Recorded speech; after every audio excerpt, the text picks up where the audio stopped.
Awesome. Well, good morning, everybody. Or I guess depending on what part of the country you're in. But thank you all for joining our first kickoff session, really, of this August broker workshop. I think most of you know me or have worked with me before. For those of you that don't, my name's Bobby Capps, group rep out here in Southern California for Mutual of Omaha. And really, the purpose of this session is I get a lot of information from podcasts. Do a lot of driving, a lot of window time, even for the days that you're in front of your computer for 8, 10 hours a day. It feels like you need to just get out, walk, keep your mind busy with other stuff. So you'll throw in a podcast or something while you're walking around. So I just thought, how great would it be to have a few guest speakers um, relative to the industry to help us out as we approach that busiest time of the year, our favorite time, fourth quarter. So excited to be kicking this off. I've never done one of these before. So, if you guys have feedback for us and how we can improve, or what you loved and what you hated, most of you have my number and email address. So please let me know.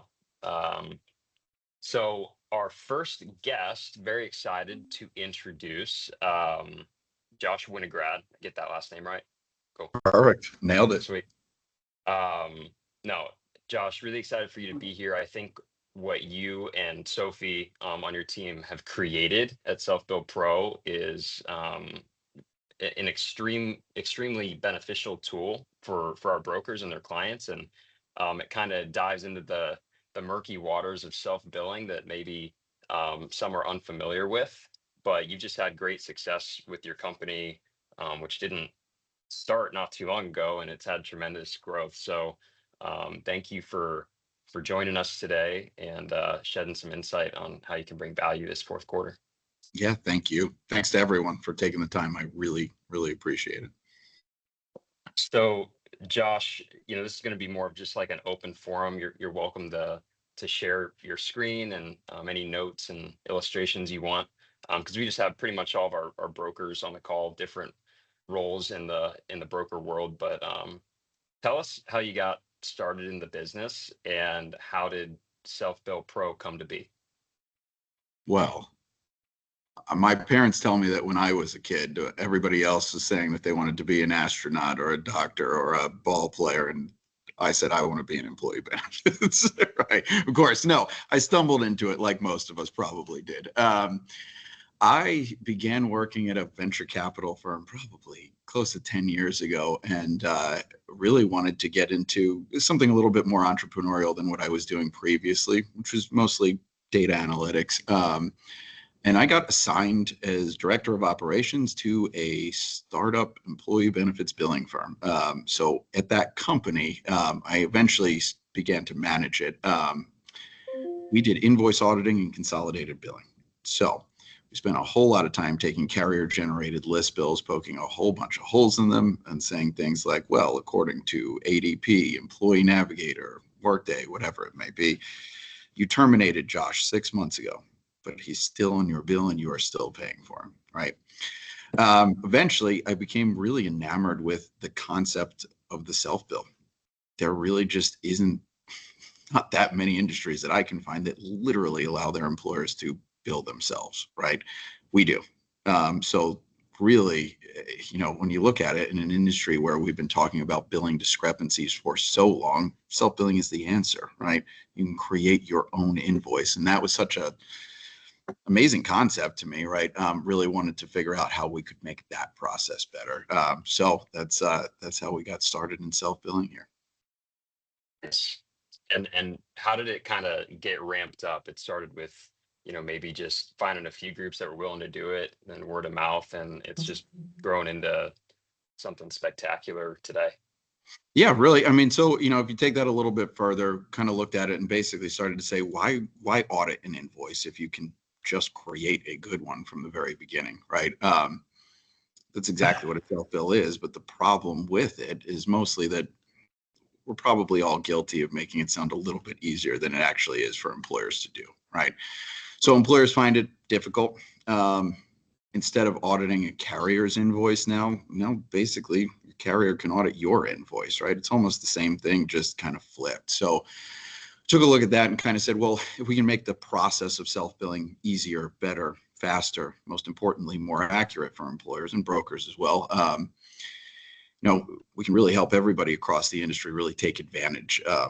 What we think is a really cool way to pay your bill. So that's exactly where we started. The concept was, hey, if we can just crank out good, clean self-bills on behalf of employers, we'd be providing a valuable service.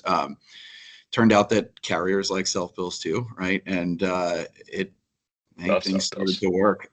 Yes, right. So no, at this point, really started the company about 2.5 years ago. By the end of this year, we'll be up to 20 employees. So it's been a fun ride to this point, and we think we've got more to go. But yeah, the basic concept was really, what I said earlier. Why audit an invoice if you can create a good one? That's really where it started and where we wanted to focus.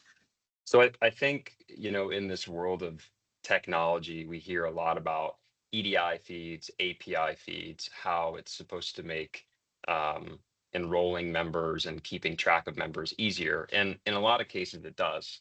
But in a lot of cases, it doesn't. So can you give some instances where, Self-Bill Pro is an awesome fit versus maybe let the EDIs and APIs do their thing? Yeah, it's easy to say larger clients, and that's the truth, right? Because there is so much activity there. Maybe before I get to exactly best fits, to unpack that EDI API kind of phenomenon, I guess, right? It's been difficult in this industry, plain and simple. One of the, I guess, analogies that I like to look at is, if you connect to Venmo or Cash App or something like that. Usually what's happening is there's a service called Plaid behind the scenes that's connecting that to your bank account. You pop in your username and your password and you're done, right? Your bank account is connected. Clearly, as we all know, that does not exist in employee benefits, right? Connecting data between systems is exceedingly difficult, and there is no, everything needs to be so explicit, right? When you think about AI and looking at data and kind of inferring things from that data, we can't do that here. We don't have the luxury of that, right? Every enrollment that takes place is entirely dependent on somebody being able to go to the doctor. Start dates need to be perfect. Premiums need to be perfect. Tiers, benefit amounts. I mean, it is all extremely explicit, right? And when you have 1,000 employees, I mean, even less, right? Every single day you are hiring people, you are firing people, people are getting married, getting divorced, having babies, having salary increases, every single one of which impacts the ultimate bill that's due and the enrollment that needs to go over to the carrier. So when we work with these really antiquated file feeds that have no standardization whatsoever, right, between systems, yeah, it's almost no-brainer that there's a lot of error that comes in the exchange of those data feeds, right? Especially when you've got parties on the other end that are taking those data feeds and applying eligibility rules to them, rates. I mean, so many things go on that contribute to discrepancies at the end of the day, right? So it's not to say that EDI or API is bad. It's definitely not, right? And it's always improving. I do believe that the industry as a whole is getting closer to that Plaid model, but we've got a ways to go, right? So when you have so many employees, nobody has a better record as to who is enrolled in what and what you ultimately owe than the employer themselves. So we think that, especially carriers like Mutual of Omaha really believe that you're here to focus on insurance, right? You're an insurance company and you pay claims. You're not here to manage, the minutia of data. If we can take that, turn it into a summary invoice, then yeah, it's a really good way to approach it. I'll pause there for a second, but I can get Yeah. into probably best fits too. No, I think you touched on something that's, really impactful. It doesn't really matter what size group you're working on. Building a file feed is freaking tough. And, there are companies out there that will build feeds for our customers, for our brokers. Um, and we're happy to go down that route. It saves them a lot of time and money. But it's still a lot of resources and a lot of work to do it. So yeah, I mean, I think any way to bypass that if possible, um, is a great way to do it. So you talked a little earlier about, like HR or the groups being a little hesitant to move. I think most of our brokers here understand what a self-bill is and why like it can be so much easier. But sometimes their customers are unfamiliar with it and don't want to do it. What are the most common challenges you run into? Let's say our brokers are on board with it, the carrier's on board with it, but the customer is like, what are some of those common challenges? And then how does Self-Bill Pro specifically come in and help them overcome it and maybe save them some time as well? Yeah, absolutely. So I think hesitancy to self-bill probably starts with poor experiences in the past, right? I think all of us can generally agree that we've seen a trend of decreasing staff in HR, right? Underfunded departments, understaffed departments. And most people didn't get into HR to pull data out of their HR system, crunch it in Excel, turn it into an invoice and send it over to their insurance carrier and be beholden to the accuracy of that invoice too, right? It's not a job that is perfectly suited to most HR departments. It's not to say that they can't do it, right? Plenty of employers are able to do it, but easy to say that it's a struggle for a lot of people, right? It also gives them a new job to do every month. And for some teams, that can take several hours, if not days, right? So it's additional burden on the team. And then finally, I think that there's also a big hesitancy in the fact that you're not going to be able to log into Mutual of Omaha's portal at this point, once you're on a self-bill, and see that Josh is enrolled in life insurance. And I think that there's a lot of comfort in that. I get it. I totally do. But, we really feel like, okay, you have your own system, your own HR system, you have your carrier system. And if you want those enrollments to show up in the carrier system, you have to make sure are always in sync at all times, right? And that's a difficult thing to do. If you get rid of one of those systems, the carrier system, right? Now what you have left is yours. And when you're on a self-bill, everybody is pointing back to that system, kind of saying that's the source of truth. So we really believe that the elimination of one of those sources of data is actually a really good thing. So it is definitely talking to employers and getting them comfortable with the fact that, hey, if they're in your system and they're covered, right? Because that is the spirit of a self-bill. It is, yeah.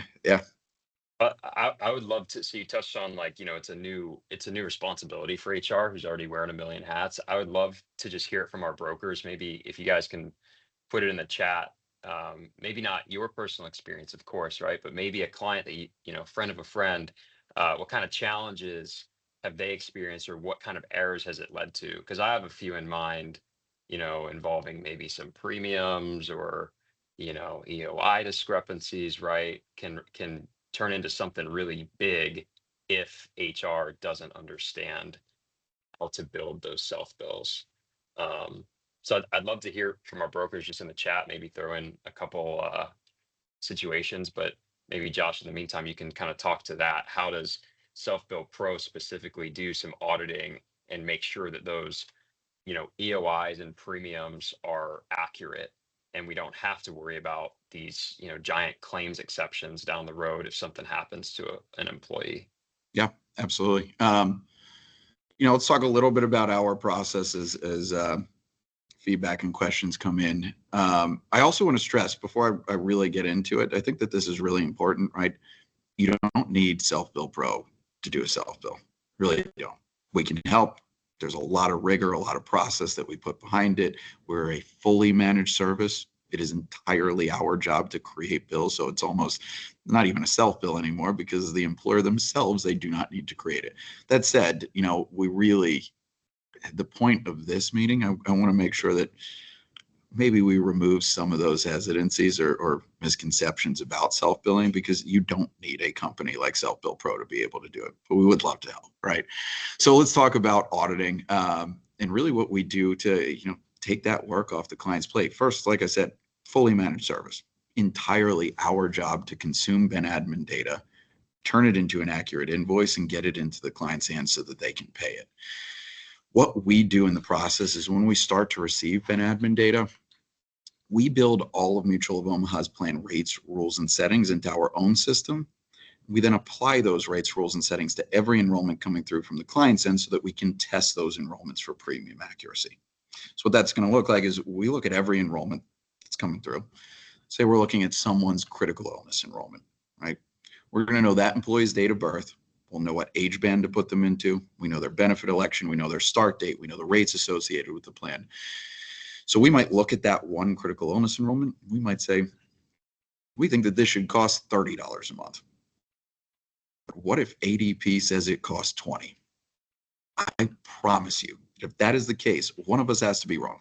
Right? There's no way that we can both be correct about what that one critical illness enrollment costs, right? So by identifying any differences that exist between what we expect to see as far as premium versus what we actually see coming through the client side, we'll come back to the client, maybe the broker team too, and we'll say things like, hey, we think that you've got this age band rate entered incorrectly. We think that you have spousal voluntary life insurance set to be based on the spouse's age. It should be based on the employee's age. Age as of date, we're calculating age as of the plan start date, or every employee's specific enrollment start date. Long-term disability, covered payroll versus benefit amount, rounding rules, right?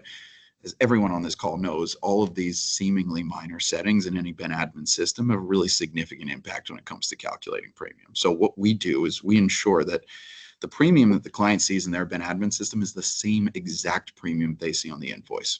Right? That bill is a perfect reflection of the Ben admin system itself. But at the same time, we're also making sure that every premium that's on the invoice is exactly what Mutual of Omaha would expect to receive for every given enrollment, right?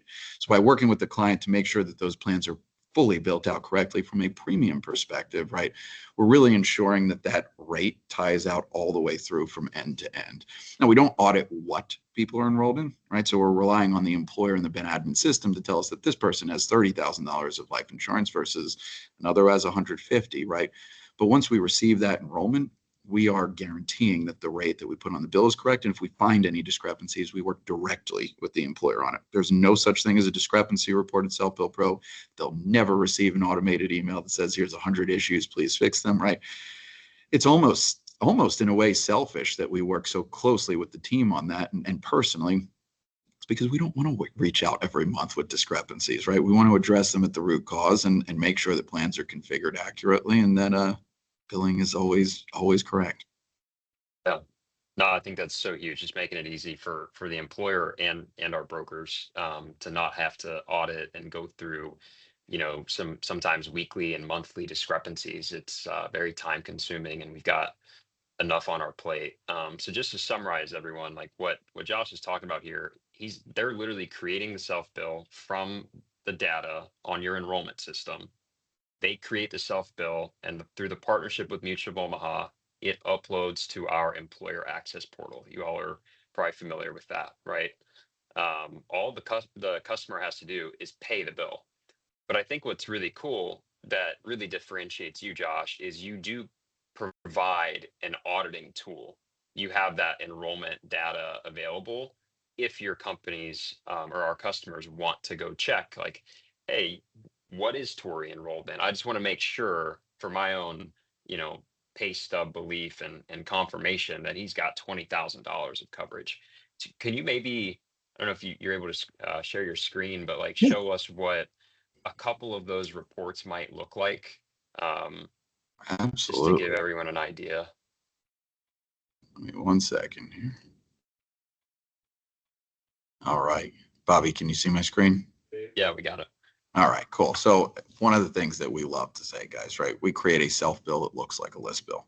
So one of the big things we're going to talk about here is that every invoice that we produce comes with full employee level detail, right? So we create 3 primary deliverables that we provide to the employer every month. It starts with our self bill summary file. We can take a quick look at each of these, right? Self bill summary file is a PDF invoice. It doesn't have a single employee name on it, but it is perfect for getting the bill paid. That comes alongside the detail file, which is an Excel spreadsheet. It has one line for every employee and every benefit that they're actually being charged for. We also create a cost allocation report. That's where we can start to break things down by cost centers, locations, departments, divisions, business units. We can even split them into multiple invoices. So if you had a company that said, hey, I have 4 business units, right? I need 4 separate invoices, and I also need each invoice to be further broken down by departments, right? We can do exactly that. So we can get really flexible with account structure. And unlike an EDI feed that you'd send to your insurance carrier, right?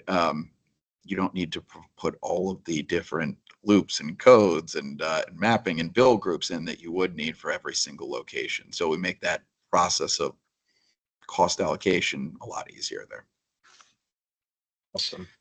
Can you give us I'd love to see what I think we all know what a self bill looks like, but let's take a peek at, yeah, this auditing tool, how you can actually break it down for the employer if they Yeah. want to. Yeah. So, I mean, this is a detail file, comes alongside every invoice, right? And it's what many self bills, at least in the eye of the employer, kind of lack, right? They don't like just seeing a number, and a whole bunch of lives, volumes, premiums, right?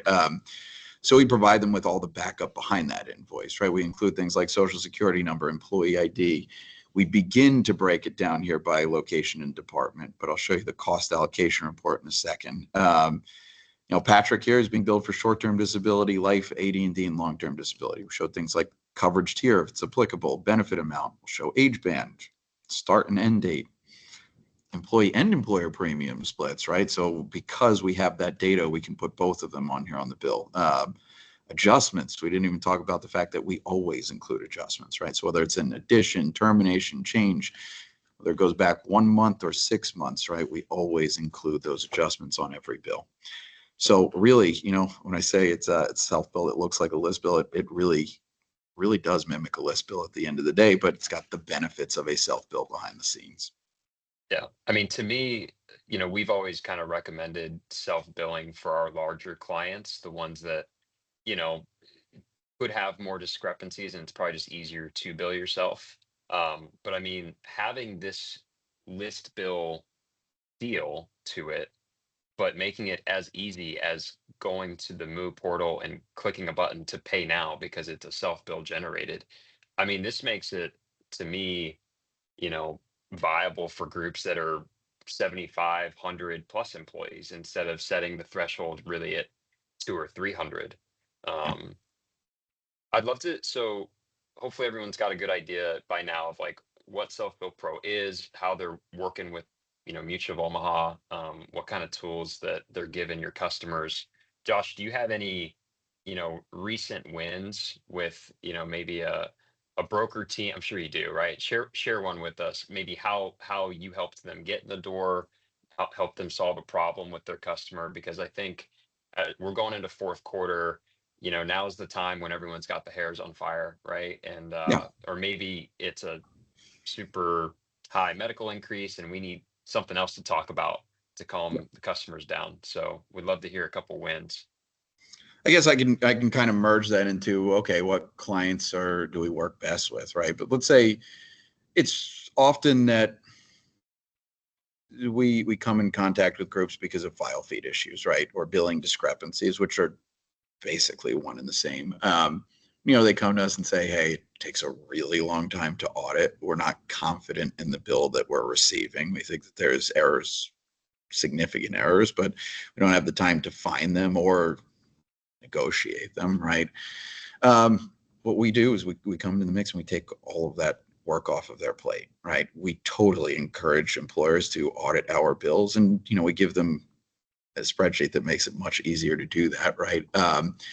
But even so, our hope is that after a few months, they start to understand that we truly design these invoices to perfectly match their Ben admin system. And anywhere that it doesn't match, we come to them before we create the invoice, right? So we don't even make the invoice if there are mismatches.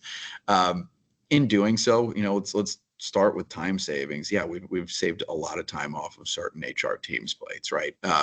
It's not to say that every single employer, it doesn't take everybody hours and hours and hours to create a self-bill, but there are some that it absolutely does, right?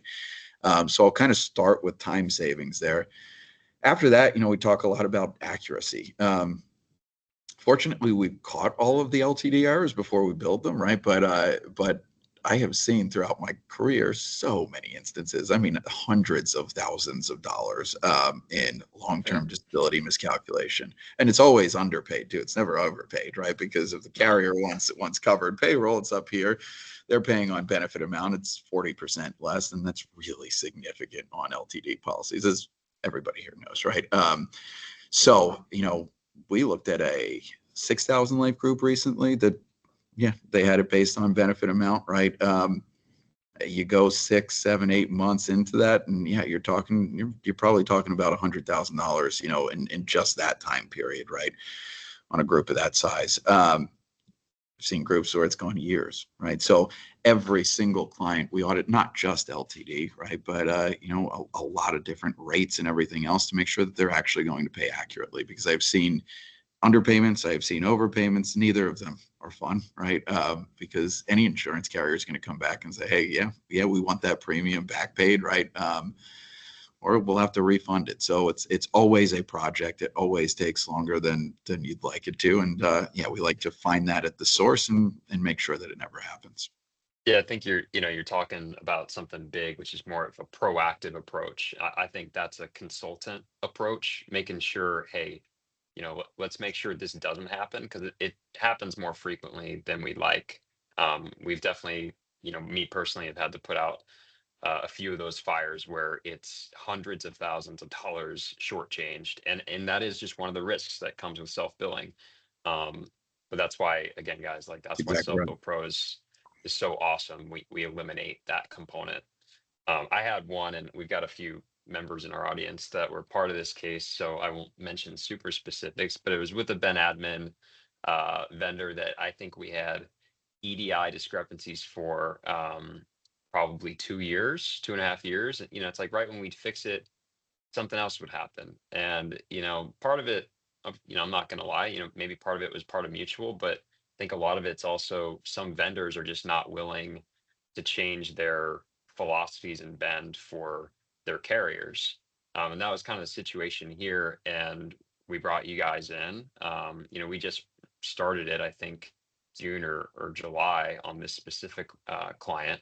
Um, but in theory, that's it's not going to happen again. We can save probably 10, 15 hours a week as a team on trying to figure out how to resolve these EDI slash API discrepancies. So it's really neat. Um, Kind of want to wrap up in the next few minutes and then open the floor if anyone's got questions. But um, implementation timelines, what are those looking like? And do we still have enough time to work on some fourth quarter groups with you, Josh? Plenty of time. Our implementation is it's significant on our end, but typically on our clients, it's very light, right? So what that looks like is, let's say, there's several platforms that we don't require any kind of file feed at all. There are certain platforms that we do. The way that we process those file feeds, first of all, we use, I don't know that it's worth covering here now, but I'll quickly touch on it, right? We use a standardized file feed. It's not an 834 file. We do not apply eligibility rules to it, right? If somebody tells us that this person has $50,000 of life insurance, in the true spirit of a self-bill, we put $50,000 on the bill. What we're validating, though, is that we are charging accurately for that $50,000, and that the Ben admin system also has the correct premium in there too, right? So, Employee Navigator, ADP, Ben admin platforms where we don't require a file fee. There's a few others in there. Typically talking about a month and a half, maybe, right? Client signs a contract with us, right? Depending on the terms of the agreement, right? Mutual can often pick up. So usually, hold on, I'm sorry.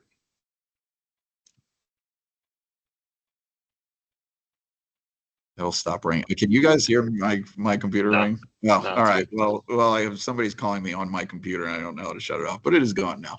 You're good. So where was I? You're saying like, so 4 to 6 weeks, that's Yeah. about, Thank you. okay. Yes, that's We want to exactly give right with you, most Ben yeah, admin platforms. yeah, we want to give you an ideal runway. Obviously you've made stuff happen quicker, I'm sure, but 4 to 6 weeks sounds like the sweet spot for you. That's typically it. File feeds can take a little bit longer, but we do have a process with which we can create an invoice in the absence of a file feed. So if any Yeah. platform, if it's UKG, which we do build one for, they say, hey, it's going to take 2-3 months to assign an EDI analyst, right? We're able to take censuses and create invoices in the meantime, full-fledged invoices, every deliverable that we just talked about, right? So our goal is always to get an invoice out within 2 months from the date that the client begins with us, right? For most new cases with Mutual of Omaha has, well, for all new cases, they have a 90-day grace period. You can get those bills out well within that time period. So hopefully that gives you a sense of timelines here. But really, the only place that the employer is going to have to come in and do any work is if we do find errors in the way that that Ben admin system is configured, and if it's the employer themselves that is responsible for maintaining those, right?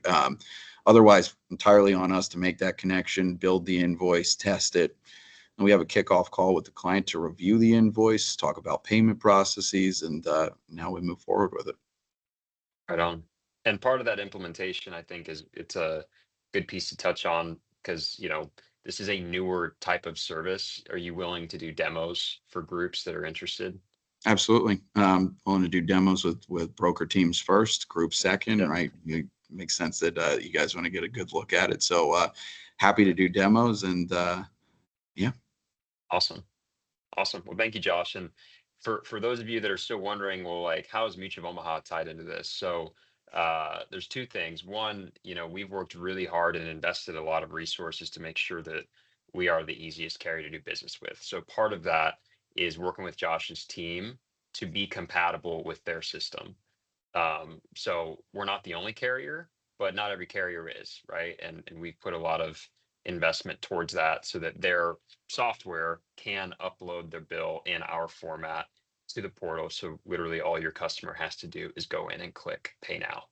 Um, the second piece is very similar to what we do with other things that we'll touch on later in this series of calls, but it's the funding component. What does this cost? It's not free. It offers a lot of value, eliminates a lot of liability and compliance issues. So what Mutual of Omaha is doing is if we're writing 3 or more lines of coverage, we're typically able to build in Josh's services at zero cost. So we'll pay for the admin of it as long as Mutual of Omaha is in place. You'll be able to get Self Bill Pro. See some hands clapping. So yeah, let's go. So that's kind of how it all works. If you guys are interested in this, feel free to reach out to me. Josh, I think I have your cell phone number on speed dial at this point. So we've got a good relationship. He's actually in our home office right now, Yeah. working on furthering our partnership. I was hoping to see a Wild Kingdom I backdrop back look, there, but there isn't one in this room, but yes, I'm in Omaha, Nebraska today. right on. Well, thanks for being here. If anyone has questions, feel free to unmute yourself and ask away. If you want to take it offline, and set up some call with Josh to maybe meet with your team and a customer that you have in mind too, we're happy to set that up. I think it's worth mentioning too, Bobby, that paying for Josh services is also not impacting the rates. So this isn't a rate load on your cases. This is actually something Mutual of Omaha corporately is invested into.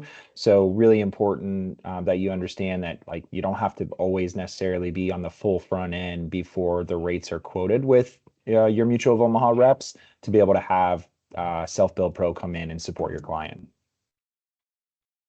Yep.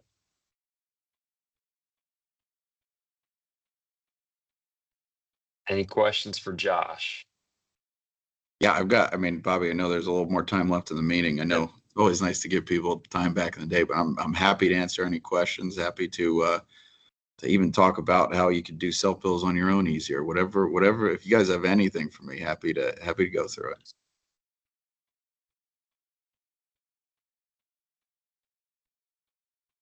All right. Well, if nobody wants to speak up, that's totally cool. We all have busy days. It's 9 in the morning over here in California. So um, again, Josh, thank you so much for being part of this. Hope everyone got 1 or 2 good nuggets of information here and maybe a couple ideas as you're going into some fourth quarter renewals. So Thanks everyone for being here. Thank you, Josh. And Thank we'll you see guys. you Yeah. next week. We've got leave management and PFML. So super fun stuff we're talking about. So be sure to sign up and tune in. Awesome. Thanks, Josh. Thanks, Thank Bobby. you, Josh. Thank you. Thank you, Bobby. Thank y'all. Bye, guys. Bye.